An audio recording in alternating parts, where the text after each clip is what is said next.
Ang Pilipinas. Mahigit sa 7,000 mga isla nito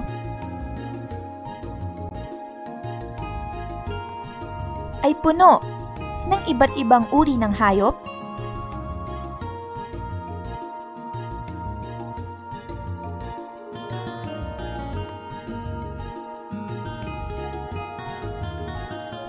at iba't ibang uri din ng halaman.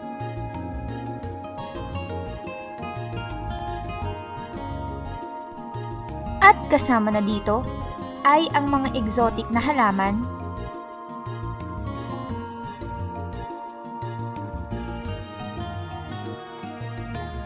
hayop,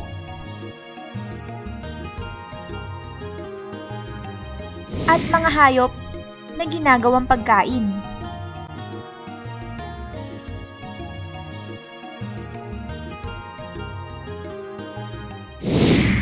Exotic? Talagang fantastic yan para sa akin. Yan ang hinahanap ko talaga. Parang hindi mo maintindihan kung ano yung exotic. Pero ang unang pumapasok sa isip mo parang weird. Amin nga, kakaiba, rare. Exceptional siya, parang siya yung kakaiba. Kakaiba? Parang kakaiba. Kakaibang uri. Exotic. Exotic. Exotic. Ano nga ba ito?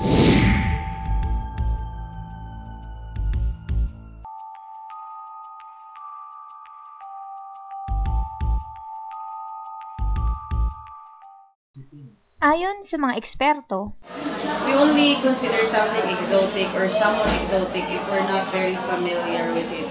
Just used to refer to things, people that we are not very familiar with. Once we become very familiar with them, nawawala na yung exotic. Well, by definition, when you talk about exotic, it's usually defined as what is unusual, what is different, and what is foreign to the person. Exotic. exotic plant.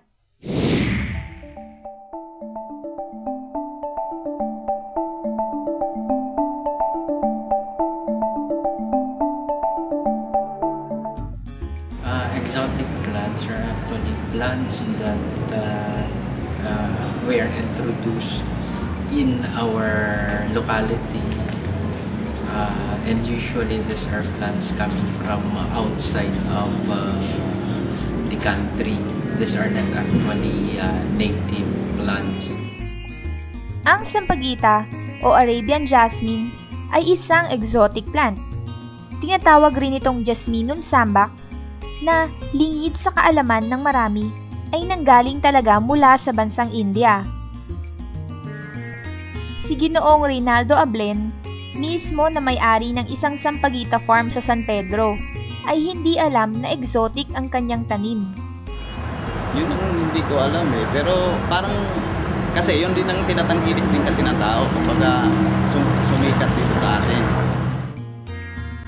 Karamihan sa mga halamang exotic sa ating bansa ay hindi alam ng madami na exotic pala.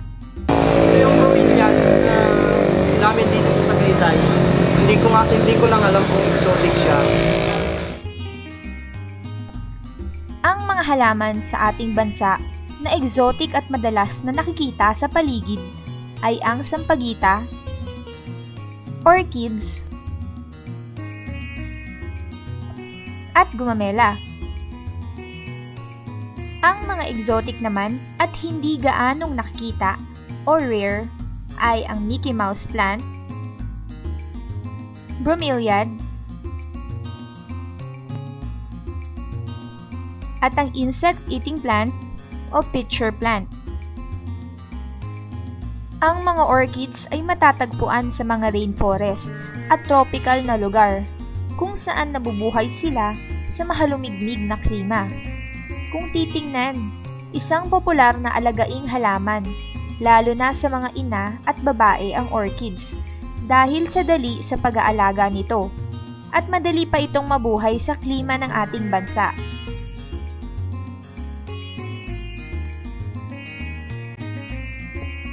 Samantala, ang gumamela ay isa rin sa mga exotic na bulaklak na makikita sa ating bansa. Kilala din bilang hibiscus o rose mallow. Ito ay isang sikat na ornamental plant.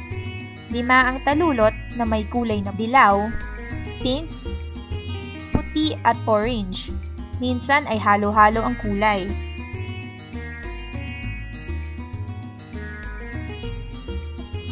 Ang bromeliads ay native sa Amerika. Ang mga dahon nito ay bumubuo ng isang embudo na humahawak ng tubig. Naiba ang kanilang itsura sa mga tradisyonal na halaman, kaya maraming tao ang itinuturing silang exotic. Ang pitcher plant, ang halamang kumakain ng insekto at ibang maliit na hayop, ay nagtatrap ng kanilang pagkain sa iba't ibang paraan. Ang Mickey Mouse plant, madalas na natatagpuan at pinalalaki sa Tagaytay. Mayroong 5 talulot na hugis itlog o kutsara. Malaki ang pinagkaiba ng definisyon ng exotic plants sa definisyon ng exotic pets at food. Now probably what most of us know is that pag sinabing exotic, it means to say parang kakaiba, ibig sabihin it is a rare kind, probably uncommon, okay? But actually in the field of science, it means to say it is an introduced species from other areas, not really a native of our country. It really needs education, especially pagdating sa preservation ng mga animal sa plant species na ito. Those who are owning exotic pets, they have to be ready for it if you want to own something that's exotic. But I think there are very few people who could really afford exotic pets kasi they're so expensive. We take them out of their natural habitat because they could die, and proper care also includes nutrition. Sometimes people do not have an idea of the correct food to give these pets. Basta kuha na lang sila ng kuha kung ano yung mga gusto. Sometimes people do not care about what comes after buying. Exotic pet. Ano ito? We don't really have a definition for exotic pets. For us, dapat lahat ng animals shouldn't be held captive. Responsibilidad ng bawat nag-aalaga ng hayop na alamin ang tungkol sa mga batas ng mga exotic pets at sundin ito. Ito ay para na rin sa kapakanan ng alaga at nag-aalaga. Si Dorcas, Josephat at MP. Ilan sa mga Pilipinong nag-aalaga ng mga exotic pets. Ito ang mga interview kung paano nila nakuha ang kanilang mga alaga at ang kanilang kaalaman sa mga legalidad at pag-aalaga sa mga ito. Siya si Margaret. Isa siyang unggoy. Ang sabi ng co-teacher ko, meron daw nagbebenta doon sa kapitbahay nila, bagong huli lang daw. Pumunta kami sa bahay nila, pagkatapos binili namin yung unggoy. Alam ko rin naman yung legalities ng pag-aalaga dito, bawal, alam kong bawal. Pero para sa akin, okay na rin ang nandito siya sa amin. Kasi kapag halimbawa, nasa bundok siya, maghahanap pa siya ng pagkain samantalang sa amin, lahat ng kinakain namin, kinakain din niya. Wala naman talaga akong balak mag-alaga ng sawa. Nung bagong bigay sa akin, hindi ko malam kung anong pagkain niya. Bumibili ako ng mga sisiw, kalapate, yung kinain niya. Ito nga pala yung favorite exotic pet ko, si Tuleg. Isa siyang Mayna. May papeles naman siya. Example yung mga Mayna, di ba? Bawal na yan eh, di ba ngayon? Mga species na ibon, mahal. Yung endangered species na nawawala na yan. Pag naubos yan, wala na. Hindi lahat ng exotic pet ay endangered. Ngunit karamihan sa kanila ay endangered na o nagiging endangered sa dumaraming tao na bumibili sa kanila. Marami ngayon nag-aalaga ng exotic pets. Kasi po, yung nagpagyayabang. Kasi status ko eh. Kung meron kang exotic pets, talagang medyo nakaanag ka sa society, di ba? Kasi mahal mag-maintain exotic pets. Siguro ligay sa makaka-afford lang. Kasi kasi ngayon mag-keep ka ng mga zoo exotic pets, dapat magpunta ka sa kailangan mo ng parang clearance sa DNR. I don't know na ay dapat nga ang pag-aalaga ng mga hayop, lalo na yung mga wildlife, Exotic na. exotic species, endangered species. Yan ay nire-regulate nga ng batas. Kaya nga, hindi basta-basta na ang isang tao ay makapag-alaga agad ng mga ganyan. Kailangan meron siyang permit na kukunin sa DNR. The Philippines has laws that strictly enforces and protects Philippine wildlife, including exotic animals. He has to obtain the necessary permits from the Department of Environment and Natural Resources, which is the agency that is tasked of implementing environmental laws regarding exotic pets and wildlife. There are certain conditions before a person is allowed to possess exotic pets. Normally, exotic pets are allowed to be possessed only for specific purposes like scientific, educational, and in rare instances when it is in accordance with tribal customs and traditions. Under Republic Act number 9147, which is the law that provides for the conservation and protection of wildlife resources and their habitats, stiff penalties are in store for people who violate the law respecting the possession of exotic animals. Ang sinasabi na rason ng mga may-ari sa pag-aalaga ng exotic ay dahil ito'y kanilang hilig o sila'y natutuwa sa mga ito. Ngunit kung titingnan sa mas malalim na perspekto, Filipinos, just like any other pa, yung mga galing sa US, yung mga galing sa Canada and other countries, pareho lang naman yan. They always get animals, they always get exotic animals as, alam mo yun, ginagawa nila parang pang-decoration, parang jewel nila. So, hindi naman talaga nila, hindi para sa animals yung ginagawa nila. It's always for themselves. Hindi common yan eh. Ito pag-ayabang. legal man o ilegal, bigay man o sadyang binili.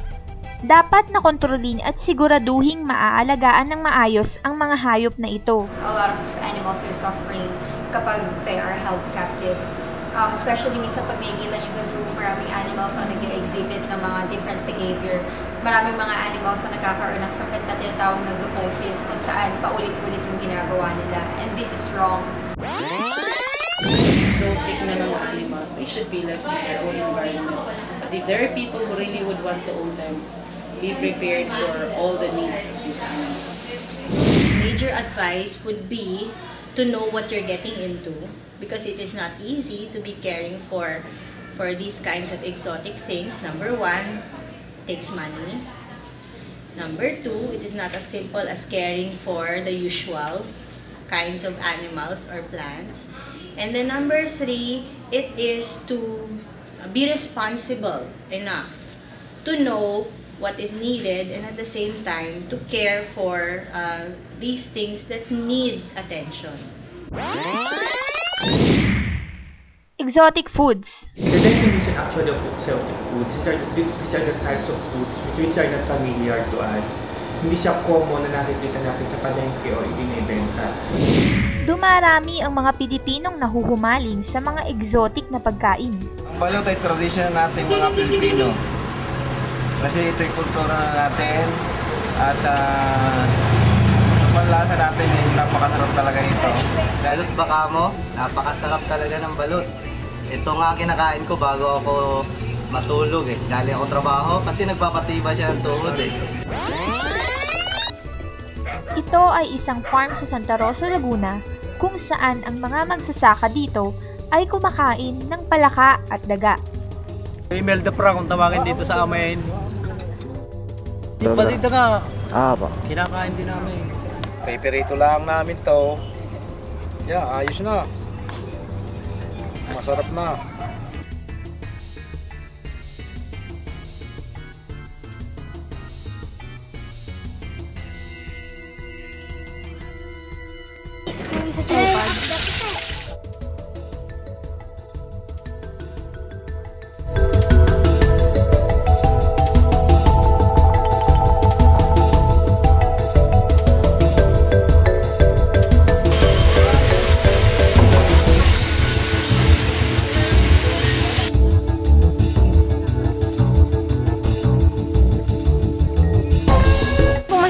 dyan sa sawa natin? Masarap. Masarap. Nakain ko dito. Ito ang arangke, isang palengke sa Quiapo kung saan matatagpuan ang talamak na bintahan ng iba't ibang klase ng hayop na hindi karaniwang kinakain. Binibenta rin po yung itlog? Hindi, papapisain. Papipisain. Lalagay ko sa jari. Pwede naman siyang kainin ng yan lang? Pwede rin. Gamot sa higa yan. Sa? Hika. Hika. So, ang problema na po sa exotic foods ay yung safety when you eat this kind of foods. Kasi probably meron itong mga bacteria o mga parasite na pwede magdulot ng sakit sa tao. Hindi dapat suffer ang mga hayop. Hindi dapat sila ginagawang pagkain.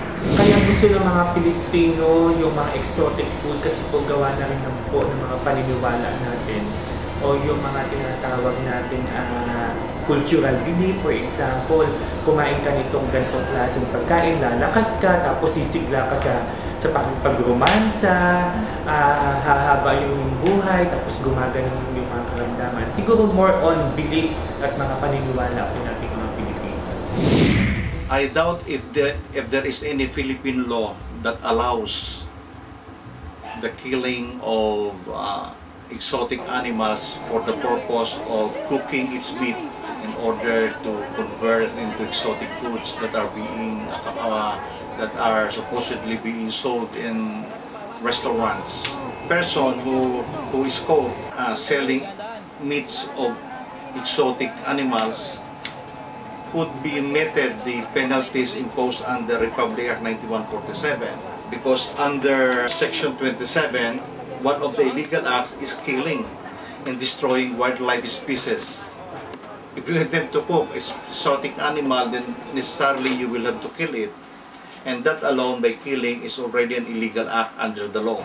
From the newspapers, we could hear from the radio, we could see in the TVs, there are really some complaints regarding the implementation of the law that protects the environment, protects exotic animals, protects the wildlife. That means that the government could be lax in implementing these protective measures under the law. So, siguro ang importante po lamang dito is to strictly implement that laws. So we are advocating the proper preparation, proper handling of food. Tapos yung proper cooking is very important. Say derogatory term, it means you're lower. If you refer to animals, these are animals that are not very familiar to us. The Filipino would define exotic, I believe, the same way. Kung ano yung kakaiba, kung ano yung hindi nila nakasanayan, o kung ano yung mga bagay na hindi sila masyadong pamilyar. Totoo. Marami ng mga Pilipino ang nahuhumaling sa mga exotic na ito. Ngunit hindi basta-basta ang pag-aalaga at pagmamay-ari sa kanila. I wouldn't consider these problems yung owning exotic pets. They're only problems if these animals really are rare, and by owning them, you're endangering. On a positive note, I actually think that if there are people who are rich enough to own these pets, they might have enough money to breed and then to make sure that there is a next generation of these animals. Well, proper information is very important, because when you take care of pets and plants that are exotic, it means that their care is not normally known by people. And I think that there should also be stricter laws regarding the caring for and the catching of these animals that are supposed to be allowed to freely live. Hindi sila nilalagay sa cage, hindi sila ginagawang pets, lalo na dun sa mga animals na hindi naman domesticated. Nasa sa ating mga kamay ang kapakanan ng ating mga likas na yaman, lalo na ang ating mga hayop at halaman. Tulad nga ng nasabi ng mga eksperto, kinakailangang tayo'y handa sa pag-aalaga, lalo na sa epekto nito sa kanilang kinabukasan.